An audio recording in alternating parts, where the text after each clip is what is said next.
নমস্কাৰ আপোনালোক সকলোকে পুনৰবাৰ স্বাগতম নসমাই মছজিদ বন্ধুসকল বলগতে চাওক আজি সন্ধিয়াৰ 7টা গুৰুত্বপূৰ্ণ খবৰ। প্ৰথমটো খবৰ, দেশজুৰি স্তব্ধ হৈ পৰিল চিকিৎসা সেৱা। কলকাতাৰ আৰজিকৰ হাস্পাতালত মহিলা চিকিৎসকক ধৰ্ষণ কৰি হত্যা কৰা ঘটনা সন্দৰ্ভত আজি পুৱা 6 বজাৰ পৰা আগন্তুক 24 ঘণ্টালৈকে সমগ্ৰ দেশজুৰি চিকিৎসকসকলে পালন কৰিছে কৰ্মবিৰতি। এই সময়ছোৱাত আপাতকালীন সেৱাৰ বাদে চিকিৎসালয়সমূহত বন্ধ থাকিব সকলো সেৱা। কলকাতাৰ আৰজিকৰ মেডিকেল কলেজত সংঘটিত হোৱা নৃশংস ঘটনাৰ বিৰুদ্ধে প্ৰতিবাদ আৰু চিকিৎসকৰ নিৰাপত্তা বিচাৰি আজি পুৱা 6 বজাৰ পৰা দেশজুৰি আৰম্ভ হৈছে চিকিৎসকৰ কৰ্মবিৰতি। চিকিৎসকসকলৰ সৰ্ববৃহৎ সংগঠন ইণ্ডিয়ান মেডিকেল এছ'চিয়েশ্যন চমুকৈ IMA ঘোষণা কৰা এই কাৰ্যসূচীলৈ দেশৰ প্ৰায় সকলো চৰকাৰী বেচৰকাৰী হাস্পাতালত নিয়োজিত চিকিৎসকসকলে সমৰ্থন জনাইছে। শনিবাৰে পুৱা 6 বজাৰ পৰা দেওবাৰে পুৱা 6 বজালৈকে দেশজুৰি কৰ্মবিৰতি বা উইথড্ৰল অফ ছাৰ্ভিচেছ ৰূপায়ণ কৰিব IMA। সংগঠনটোৰ ফালৰ পৰা জনোৱা হৈছে যে আপাতকালীন সেৱাৰ বাদে এই 24 ঘণ্টাত আন সকলো সেৱা প্ৰদানৰ পৰা বিৰত থাকিব চিকিৎসকসকল। আনকি এই সময়ছোৱাত নিয়মীয়া OPD আৰু নিৰ্বাচিত অস্ত্ৰোপচাৰৰ কাম কৰা নহ'ব। যোৱা বুধবাৰে নিশা আৰজিকৰ হাস্পাতালত আক্ৰমণৰ ঘটনাৰ প্ৰতিবাদত আজি জৰুৰী বৈঠকত এই সিদ্ধান্ত গ্ৰহণ কৰে ইণ্ডিয়ান মেডিকেল এছ'চিয়েশ্যনে। চিকিৎসকৰ এই কৰ্মবিৰতিৰ প্ৰভাৱ অসমতো ৰূপায়িত হৈছে। অসমতো প্ৰায়কেইখন মুখ্য হাস্পাতালত চিকিৎসকসকলে এই প্ৰতিবাদী কাৰ্যসূচী ৰূপায়িত কৰিছে। অসমৰ ঠায়ে ঠায়ে শুকুৰবাৰে সন্ধিয়া একাংশ চিকিৎসকে সমদল বাহিৰ কৰিছিল। পৰৱৰ্তী খবৰ, পুনৰ ভয়ংকৰ ৰেল দুৰ্ঘটনা আৰু এই দুৰ্ঘটনাৰ পিছতে শ শ যাত্ৰীৰ মাজত হাহাকাৰ। ৰেলপথৰ পৰা লাইনচ্যুত হ'ল সবৰমতী এক্সপ্ৰেছৰ 22টাকৈ ডবা আৰু এই দুৰ্ঘটনাৰ পিছতে বাতিল কৰা হৈছে 7খনকৈ ৰেলৰ চলাচল। পুনৰ দেশ জোকাৰি যোৱা ভয়ংকৰ ৰেল দুৰ্ঘটনা। ৰেলপথৰ পৰা লাইনচ্যুত হ'ল সবৰমতী এক্সপ্ৰেছৰ 22টাকৈ ডবা আৰু লাইনচ্যুতৰ পিছতে শ শ যাত্ৰীৰ মাজত হাহাকাৰ অৱস্থা। পুৱতি নিশা 3 বজাত এই ভয়ংকৰ ৰেল দুৰ্ঘটনাৰ খবৰ আহিছে। ৰেলখনৰ ইঞ্জিনে বল্ডাৰত খুন্দা মৰাৰ ফলত এই ভয়ংকৰ দুৰ্ঘটনাৰ সন্দেহ প্ৰকাশ কৰা হৈছে। উত্তৰ প্ৰদেশৰ কানপুৰত এই ভয়ংকৰ ৰেল দুৰ্ঘটনা হৈছে। কানপুৰ ভীমসেন ষ্টেচনৰ মাজত এটা ব্লক ছেকশ্যনত এই দুৰ্ঘটনা হয় আৰু এই ভয়ংকৰ অঘটনাৰ পৰা প্ৰথমতে প্ৰাণ ৰক্ষা পৰে শ শ যাত্ৰীৰ। এই পৰ্যন্ত এই দুৰ্ঘটনাত কোনো লোকৰ হতাহতৰ খবৰ অহা নাই আৰু পৰৱৰ্তী সময়ত যাত্ৰীসকলক বাছৰ সহায়ত লৈ যোৱা হয় কানপুৰলৈ। এই ঘটনাৰ বাবে ৰেলপথটোৰে অহা যোৱা কৰা 7খনকৈ ৰেল বাতিল কৰা হৈছে আৰু সমগ্ৰ ঘটনাক লৈ তদন্ত ঘোষণা কৰিছে ৰেল বিভাগে। পৰৱৰ্তী খবৰ, পুনৰ জ্বলিব অসম। অসমীয়া মানুহক বহিৰাগতে আক্ৰমণ কৰিলে এতিয়াৰ পৰা আমিও আক্ৰমণ কৰিম। জেললৈ যাবলৈ আমি ভয় নকৰোঁ। জেলৰ ভিতৰৰ আটাইতকৈ ডাঙৰ গুণ্ডা মই। শিৱসাগৰ জ্বলিলে গোটেই অসম জ্বলিব। আমাৰ খং উঠাবলৈ মগজ বেয়া কৰিবলৈ চেষ্টা নকৰিব বহিৰাগত বনিয়াই। এই হুংকাৰ বীৰ লাচি থানাৰ নেতা শৃংখল চলিহাৰ। গুণ্ডামি নচলিব, মাৰোৱাৰীক আমি এৰি নিদিওঁ, এই মন্তব্য শৃংখল চলিহাৰ। শৃংখল চলিহাই লগতে কয় যে অসমীয়া মানুহক বহিৰাগতে আক্ৰমণ কৰিলে এতিয়াৰ পৰা আমিও আক্ৰমণ কৰিম। অসমীয়া মানুহৰ ভদ্ৰতাৰ সুযোগ ল'বলৈ কাকো দিয়া নহ'ব। আমি আৰু মনে মনে বহি নাথাকোঁ। ৰঙালী বিহু আমি যেতিয়াই তেতিয়াই পাতিব পাৰোঁ, কিন্তু ঢোলটো বহিৰাগতৰ যাতে পিছি নহয়। আমাৰ খং উঠিলে মগজ বেয়া কৰিবলৈ চেষ্টা নকৰিব বহিৰাগতই। মাৰোৱাৰী যুৱ মঞ্চ আৰু ভোজপুৰী ছাত্ৰ সন্থা অসমত নচলিব। নিষিদ্ধ কৰা হ'ব এই দুয়োটা সংগঠনক। মই ইলেকশ্যন নেখেলোঁ, সেইবাবে মোক মাৰোৱাৰী, ভোজপুৰী আৰু বঙালী মানুহৰ মোক প্ৰয়োজন নাই। জেলৰ ভিতৰৰ আটাইতকৈ ডাঙৰ গুণ্ডা মই জেললৈ ভয় নকৰোঁ। জেল মোৰ তৃতীয় ঘৰ। জেললৈ যাবলৈ মই সদায় সাজু। এতিয়াৰ পৰা বহিৰাগত বনিয়াই যি মন যায় তাকে কৰিব নোৱাৰিব। শিৱসাগৰ জ্বলিলে গোটেই অসম জ্বলিব। আমাৰ দল সংগঠনৰ মাজত মতভেদ থাকিব পাৰে, কিন্তু খিলঞ্জীয়াৰ ক্ষেত্ৰত আমি সকলো এক। বহিৰাগতৰ বিৰুদ্ধে পুনৰ এইদৰে গৰজি উঠিল বীৰ লাচি থানাৰ নেতা শৃংখল চলিহা। দৰ্শকসকল আৰু বহুতো গুৰুত্বপূৰ্ণ খবৰ আছে। তাৰ আগতে আপোনাক জনাওঁ যে যদি আপুনি এতিয়ালৈকে এইটো ভিডিঅ'ত লাইক কৰা নাই তেন্তে এতিয়াই ভিডিঅ'টোত লাইক কৰি দিয়ক আৰু এনেকুৱা ধৰণৰ ভিডিঅ'সমূহ নিতৌ চাবলৈ চেনেলটো ছাবস্ক্ৰাইব কৰি কাষত থকা বেল আইকনটো প্ৰেছ কৰি ৰাখক। পৰৱৰ্তী খবৰ, এইবাৰ ৰাজ্য চৰকাৰক জবাবদিহি ৰাষ্ট্ৰপতি ভৱনৰ। 19টাকৈ কেলেংকাৰী গোচৰৰ তদন্ত নকৰিলে ৰাজ্য চৰকাৰে।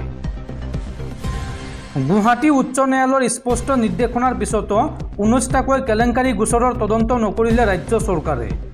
ফলস্বৰূপে উক্ত কেলেংকাৰী সন্দৰ্ভত ৰাজ্য চৰকাৰক জবাবদিহি কৰিছে ৰাষ্ট্ৰপতি ভৱনে। উল্লেখযোগ্য যে বিভিন্ন দুৰ্নীতি কেলেংকাৰীৰ বিৰুদ্ধে 18খন PIL আৰু এখন লেখ আবেদন দাখিল কৰিছিল আমগুৰি নৱনিৰ্মাণ সমিতি নামৰ এটা সামাজিক সংগঠনে। 6খন বিশ্ববিদ্যালয়ৰ বিৰুদ্ধে বিত্তীয় কেলেংকাৰী, সৰ্বশিক্ষাৰ শিক্ষণ সামগ্ৰীৰ নামত কেলেংকাৰী, সংখ্যালঘু উন্নয়নৰ নামত হোৱা বিত্তীয় কেলেংকাৰীৰ লগতে অন্য কেইবাটাও কেলেংকাৰীৰ বিৰুদ্ধে উচ্চ ন্যায়ালয়ত আবেদন দাখিল কৰা হৈছিল। আৰু উচ্চ ন্যায়ালয়ৰ তদন্তৰ নিৰ্দেশনাৰ পাছতো তদন্ত নকৰিলে সংশ্লিষ্ট বিভাগসমূহে। ৰাজ্য চৰকাৰে ন্যায়ালয়ক অৱমাননা কৰাৰ পৰিপ্ৰেক্ষিতত মুখ্য সচিবলৈ উত্তৰ বিচাৰি পত্ৰ প্ৰেৰণ কৰিছে। 19খন PIL সন্দৰ্ভত কি ব্যৱস্থা গ্ৰহণ কৰা হ'ল এই লৈ তথ্য দাখিল কৰিবলৈ নিৰ্দেশ দিছে ৰাষ্ট্ৰপতি ভৱনে। আনহাতে 17 জুলাইত ৰাষ্ট্ৰপতি সচিবালয়ে মুখ্য সচিবলৈ নিৰ্দেশনা পত্ৰ প্ৰেৰণ কৰাৰ পাছতে হাহাকাৰ অৱস্থা হৈছে ৰাজ্যৰ প্ৰশাসনত। উক্ত বিষয়ক লৈ আৰক্ষী সঞ্চালক প্ৰধানৰ পৰা ব্যৱস্থা গ্ৰহণৰ সন্দৰ্ভত তৎকালীনভাৱে উত্তৰ বিচাৰিছে ৰাষ্ট্ৰপতি ভৱনে। পৰৱৰ্তী খবৰ, অসমক অশান্ত কৰা কোনো লোক হাৰি যাব নোৱাৰিব। 15 আগষ্টৰ দিনটোত উগ্ৰপন্থী সংগঠন আলফাই অসমত সংস্থাপন কৰিছিল 25টাকৈ বোমা আৰু এই সন্দৰ্ভত এইবাৰ কঠোৰ হৈছে অসম আৰক্ষী। এই বোমা সংস্থাপন কৰা লোকৰ সন্ধান দিওঁতাক অসম আৰক্ষীয়ে দিব 5 লাখ টকাৰ পুৰস্কাৰ। এই সন্দৰ্ভত আৰক্ষীয়ে মুকলি কৰিছে এটা বিশেষ হোৱাটছএপ নম্বৰ। অসমত অশান্তিৰ সৃষ্টি কৰা কোনো লোক হাৰি যাব নোৱাৰিব। 15 আগষ্টৰ ঘটনাক লৈ কঠোৰ হৈছে অসম আৰক্ষী। এই ঘটনাৰ সৈতে জড়িত কৰায়ত্ব কৰিবলৈ মুকলি কৰিছে বিশেষ হেল্পলাইন নম্বৰ। নম্বৰটো হৈছে 9132699735। এই নম্বৰত আপুনি দিব পাৰিব সকলো তথ্য। এই সন্দৰ্ভত আৰক্ষী অধীক্ষক আৰু OC-সকলৰ সৈতে বৈঠকত মিলিত হয় DGP GP সিং। এই সন্দৰ্ভত গঠন কৰা হৈছে বিশেষ SIT কমিটি আৰু কোনো লোকে তথ্য পালে জনাব পাৰিব এই নম্বৰত আৰু তথ্য দিওঁতাক 5 লাখ টকাৰ পুৰস্কাৰ দিব অসম আৰক্ষীয়ে। পৰৱৰ্তী খবৰ, এবাৰ দুবাৰ তিনিবাৰ পুনৰ ভাঙিল বিহাৰৰ ভাগলপুৰ দলং আৰু বিহাৰৰ এই দলং নিৰ্মাণকাৰী প্ৰতিষ্ঠান SP সিংলা কনষ্ট্ৰাকশ্যন প্ৰাইভেট লিমিটেডে অসমতে নিৰ্মাণ কৰি আছে দলং। গুৱাহাটী আৰু উত্তৰ গুৱাহাটী সংযোগী দলং নিৰ্মাণ কৰি আছে এই প্ৰতিষ্ঠানটোৱে। পুনৰ ভাঙিল বিহাৰৰ ভাগলপুৰ চুলতানগঞ্জৰ মাজত নিৰ্মাণ কৰি থকা সেই দলংখন। বাৰে বাৰে নিৰ্মাণ কৰি ৰখাব পৰা নাই উক্ত দলংখন। একেৰাহে তৃতীয়বাৰৰ বাবে খহি পৰিল SP সিংলা কোম্পানীয়ে নিৰ্মাণ কৰি থকা এই দলংখন। এইখিনিতে উল্লেখ কৰা প্ৰয়োজন যে SP সিংলা হৈছে সেইটো নিৰ্মাণকাৰী প্ৰতিষ্ঠান যিটোৱে নিৰ্মাণ কৰি আছে গুৱাহাটী আৰু উত্তৰ গুৱাহাটী সংযোগী দলংখন। এই প্ৰতিষ্ঠানটোৱে বিহাৰৰ গংগা নদীৰ ওপৰত নিৰ্মাণ কৰি থকা দলংখনৰ এটা অংশ তৃতীয়বাৰৰ বাবে খহি পৰে। বিহাৰ চৰকাৰে দলংখন নিৰ্মাণৰ বাবে 1710.77 কোটি টকা ধাৰ্য কৰিছিল। মুখ্যমন্ত্ৰী নীতিশ কুমাৰে 2014 চনৰ 23 ফেব্ৰুৱাৰীত এই দলংখনৰ আধাৰশিলা স্থাপন কৰিছিল। উত্তৰ আৰু দক্ষিণ বিহাৰ সংযোগী এই দলংখনৰ দৈৰ্ঘ্য আছিল 3.160 কিলোমিটাৰ।